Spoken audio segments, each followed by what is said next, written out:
there, everybody, and welcome to a That Nerdy Site special PAX video preview of Doom Eternal. I am Logan Wilkinson, and with me is Jarrett Green. Hi. I'm not at That Nerdy Site. He's not. He's from irrationalpassions.com. Editor-at-large at irrationalpassions.com. Mm-hmm. Editor-at-large, in fact.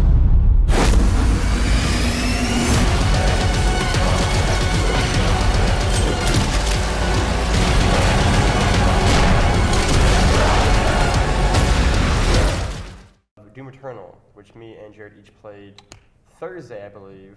Yes. Times flat circle at PAX, on the show floor. Jared, what did you think of the game? So, if you are familiar with id's 2016 reboot, reboot/sequel of Doom, you will be pleasantly surprised to know that this one is a lot like that. Some might say exactly like that. Very similar. I was very excited to find it. I was kind of disappointed because I had heard they were supposed to be in the Sony booth, and Sony pulled out, and I didn't know they were going to have any of their presence here. I was excited to play it on a Sony console because that's how I will be playing it when it launches again in March. But I did find it in the Discord booth, which was an odd place for it, I think. Okay, I want to make sure. I think that is its PC sort of presence, and I think there's an Xbox, there's a console presence somewhere. Yeah. But it's great. Yeah. Doom has sort of been lauded and kind of exemplifies a lot of really the best things about first-person shooters, in my opinion, minus like narrative, because Doom has very little of it. Yeah. That's going to change according to this, though. It's going to change, and it wasn't to its detriment that it had. Yeah. Like, you don't need a whole lot of narrative impetus to shoot demons from hell. Yeah. But I think what made Doom 2016 so interesting and compelling, especially in comparison to its other, or Bethesda's other big first-person shooter franchise, Wolfenstein, was that everything you need to know about that, like everything about that game, is pushing you to play the game more. Yeah. Right? Like you want to shoot things and execute them. Executing them gives you more resources to continue shooting. There are so many ways to do the shooting. Like every weapon has 2 mods. These mods do completely different things and change the utility of a weapon like completely. So there's always a use for something. But there's also so many of these various different things where there's a whole lot of opportunity for like personalization and sort of skill expression. You can kind of do what you want, how you want eventually. That's always been the coolest parts of Doom, and Doom Eternal is just another, it gets a lot of that and really gives you lots of opportunity to do that way earlier. Yeah. I think for me too, the things that Doom Eternal kind of did is it reminded me just how special I think 2016's Doom was, right? Like it was a thing of, it had been 4 years now almost, and it still seems so unique and so kind of distinct from so many other first-person shooters in that genre.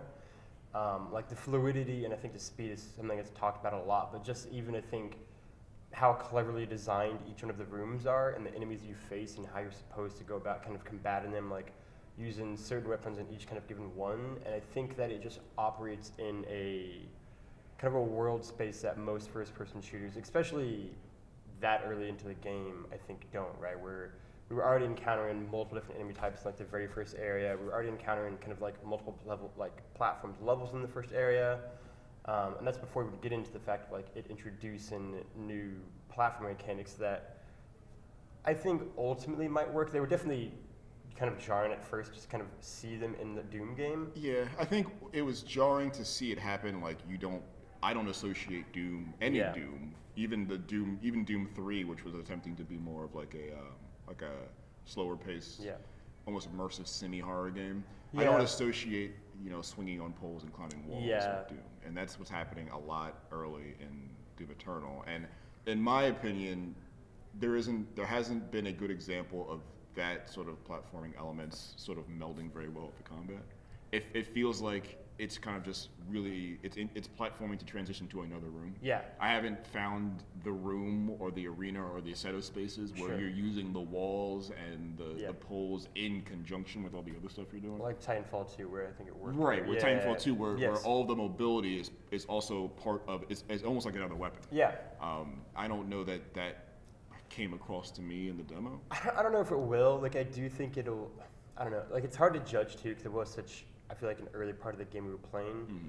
But in that, I don't know if I got the vibe that it will ever kind of fully click into that as much as being a platform to kind of transition to the next area, to the kind of next. Which is completely not area and offensive. level. Like, Yeah. if I have to climb a wall to get to shoot more things, and that's Yeah. whatever. Like, as long as it's not in the way, Yeah, I think. I think for me too, it's that thing of like it's one small whatever in the midst of a larger. This is all great, right? Like I think if you liked Doom 2016, the introduction of these platforming, like few jumps and wall climbing things is not going to diminish that title at all. And I think the potential of what they might do narratively is something that like fascinates me, and how much they really commit to telling a deeper story. Or is it just like it's a deeper narrative experience, and it's just like there are a few more dialogue things. That's kind What's of it. very interesting about this Doom is there's always been this unified Doom theory that like all the Dooms are connected in some way. Yeah.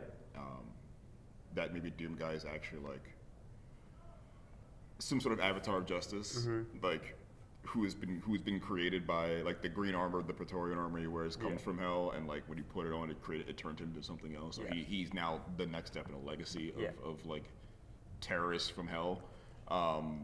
And it's funny because like the very little story you get in Doom Eternal in this demo, like almost like it felt like it read the wiki of that. It was like, what if they're right? What if this weird conspiracy theory was actually our story? Yeah. Which is kind of funny, and I guess really kind of a funny little head nod to Yeah, I the think fans. Tim kind of embracing it. The demo itself was so hell is literally on Earth. It's no longer contained to Mars. It's not good. Most of hell is so on Earth, like most of the beings on Earth are dead. And a lot of things are blown up and destroyed. And you have to go and I guess push all the hell back. It was a weird, like it, again, did get a lot of it, but like it seemed like just kind of slowly take out these kind of big bosses, kind of reclaim Earth. But what I think that the setting does is it creates interesting looking, though I don't know if they were really all that interesting to play in areas. So like instead of it just being like cold future tech, like slidey doors with airlocks and shit on Mars, that happens to have hell things in it. Like you see dilapidated buildings and like parking garages and like big highways kind of knocked over with like giant demon ships on their back. I'm curious though, do you think that it's that much distinct from what Doom 2016 was? Because to me, like, it's a different location, but it still has a like almost identical look to it in terms of just like the color in palette. a way, I mean, it's lots of red and brown. Yeah, like I would love to see them. The sky is like literally burning. Yeah, like take them kind of different locations, maybe, and like just explore other colors. I think there are shooting, especially towards the end of the demo, there are some arenas that feel like they are in what is very still identifiably like almost like a San Francisco like office building. Okay. Like there's still like there isn't greenery necessarily, but you can see where like a pot that had like a large plant was in it.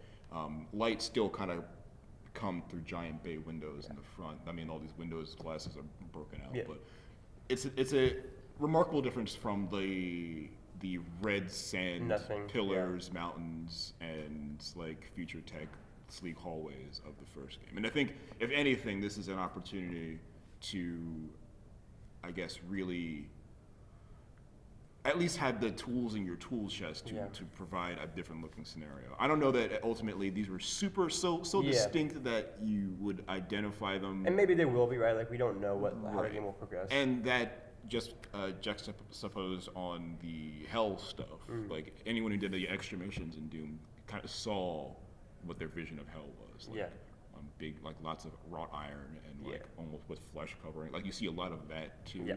And a lot of these sort of design signatures are clashing a lot. So you do see like in the San Francisco Bay window office building, there is like almost literally bodies trying to crawl from the hell wall to the.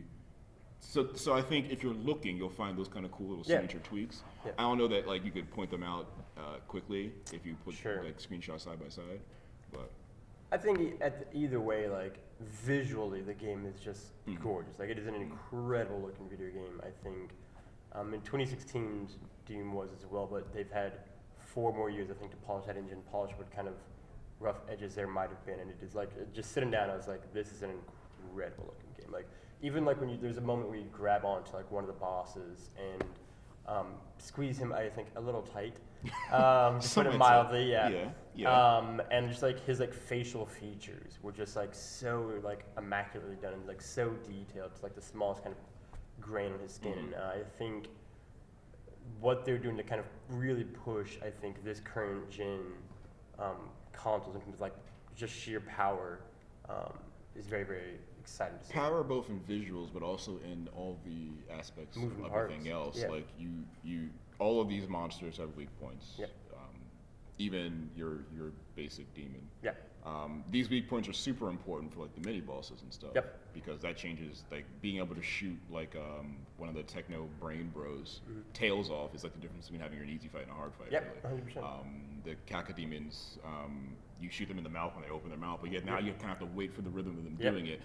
All while everything else is happening around you, like that takes a lot of power too. Yeah. And I don't know if it was an optimization thing that the developer's doing, or it's just the machine we were playing off in the demo. Yeah. But that it could handle all of those things at the same time is really cool. And that and to its credit specifically, that all of that stuff is legible. Yeah. Like I know when this floating eyeball thing is going to attempt to attack me at the same while I'm running away from these other demons who are jumping on the walls and trying to throw fireballs at me, whatever. So they have such a great I guess visual language that hasn't gotten lost in all this redesign.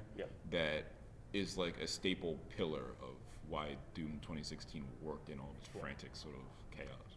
Again, I think the game is just very, very clever. I think we're kind of at the end of the conversation, so we'll say kind of final impressions of what you played so far of Doom Eternal. I mean, it's definitely more Doom. Yes. And I don't say that. In a derogatory sense. That is not a derogatory statement, considering Doom was my game of the year 2016. Yeah, it's an incredible video game. It's more of that. And if you agree that Doom 2016 is a game that's a top 10 game or a top shooter, then you should be happy to know that you'll be playing more of that in Doom Eternal. I think I agree wholeheartedly. I think if you like Doom, you will enjoy this. I think it's going to be a slightly more kind of refined and polished version of it. And until next time, you can find us at thatnerdsite.com. Thanks for watching.